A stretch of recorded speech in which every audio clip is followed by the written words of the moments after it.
Hello dear students, a very good morning to you all.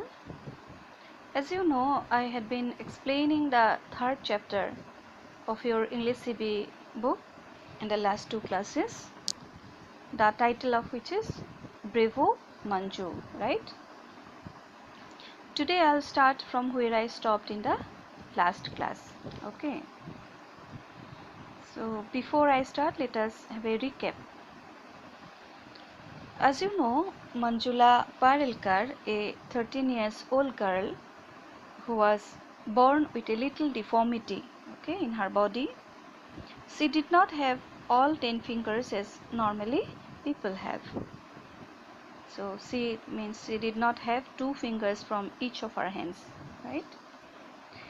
In spite of this defect, deformity, or you can say physical disorder, she had a great zeal for painting. When mother came to know this, she encouraged her a lot and also gave money.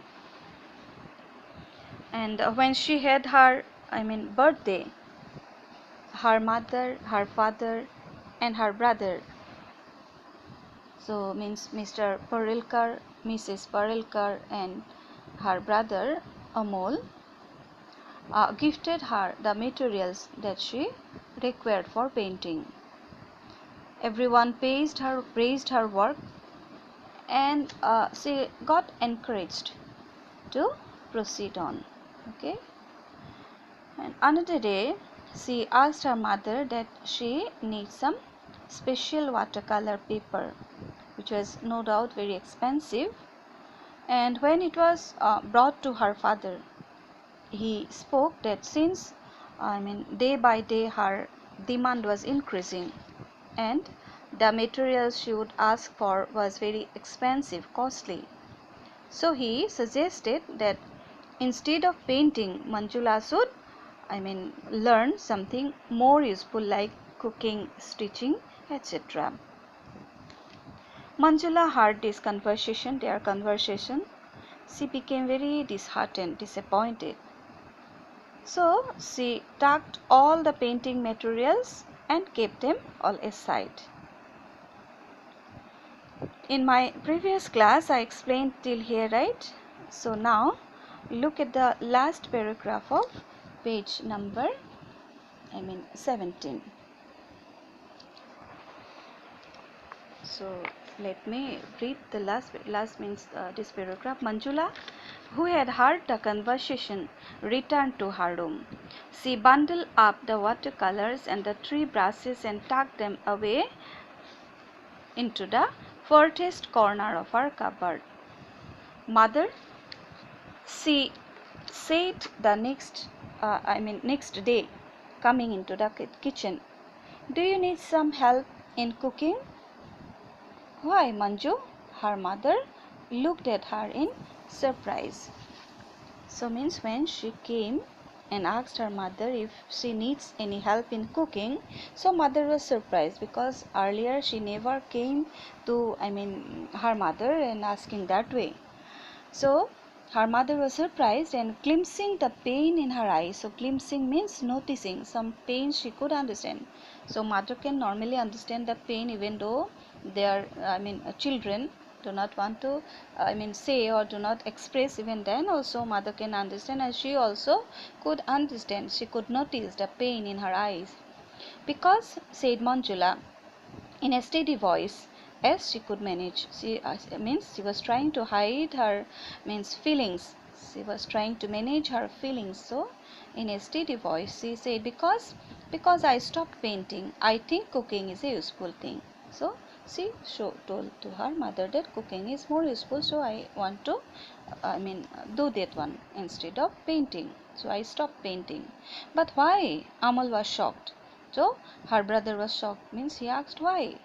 I thought you would enter the on the spot painting competition in November at my school. You would have easily picked the first prize. So Amal, he told that I am thinking about taking you to my school and make you participate in the on the spot painting competitions. I am sure definitely you will won the first prize. Manjula was through with art. So what is the meaning of through with art? You see, had given up art forever. So she had decided that she will not do painting anymore. She had given it up for good. For good means for always, forever. However much it hurt, even though it was painful to say that she will give up painting, then also she decided that she will give up painting. Turn the page.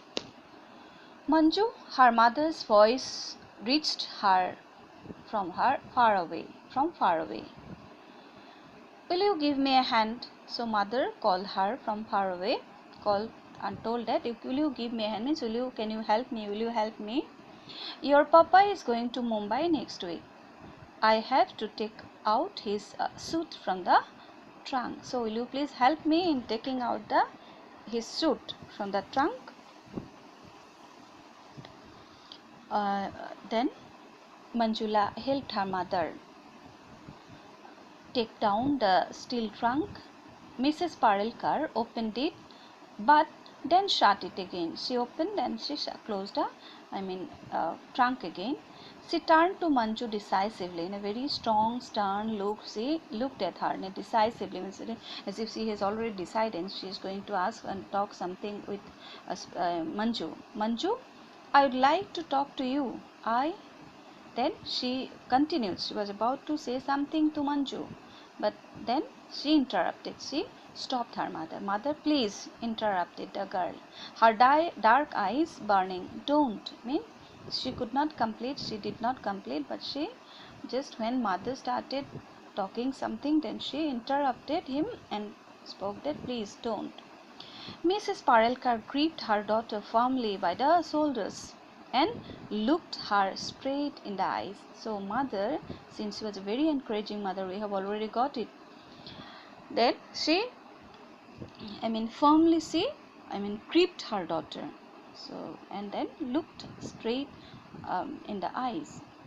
Her voice firm with determination. So she had decided, her mother.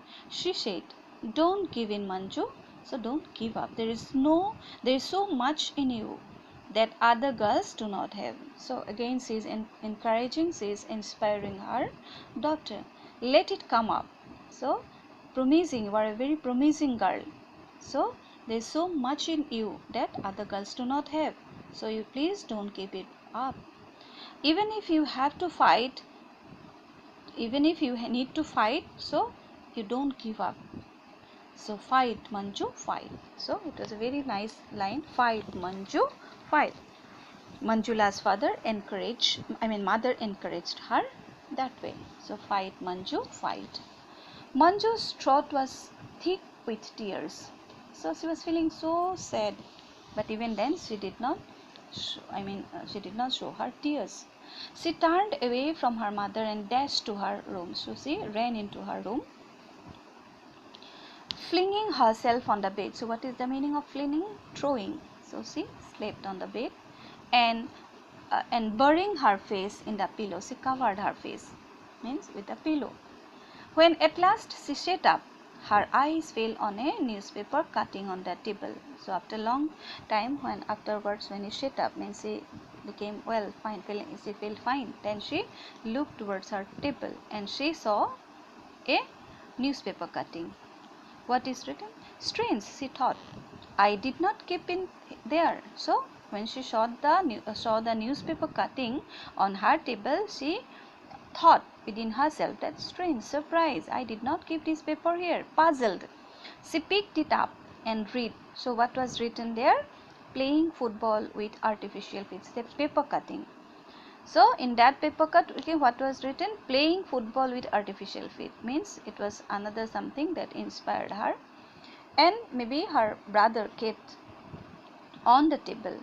So what it was written? Without feet, that is with artificial feet, not normal one that we have as usual and normally people have. It was not that one, artificial feet. So with that type of feet also one can play football. So it was written there, playing football with artificial feet. The bold heading screamed at her. in New Hemisphere. See, read on. See, read the what was written below. Richard Bellinger, who had lost his feet in a train accident, decided to play football with artificial feet. So, one player whose name was Richard Bellinger, so whose feet, who lost his feet in a train accident, but still he decided to play football with the artificial feet. So his coach thought it was ridiculous. His coach was also not encouraging him. He was also feeling surprised how it was possible.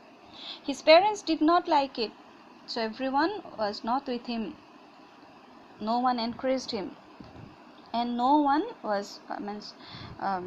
no one liked him to go on that particular line to play football. But Bellinger stuck to it and made it to the Nashua team as the defender. So he joined finally in the Nashua team. So one without, what is called normal, or the, you can say, the natural leg, if one can play, why means Manju cannot? Understood? So she got encouraged. She got inspiration from this particular football player, Richard Bellinger. So dear students, let me stop here. I'll continue the later part in the next class.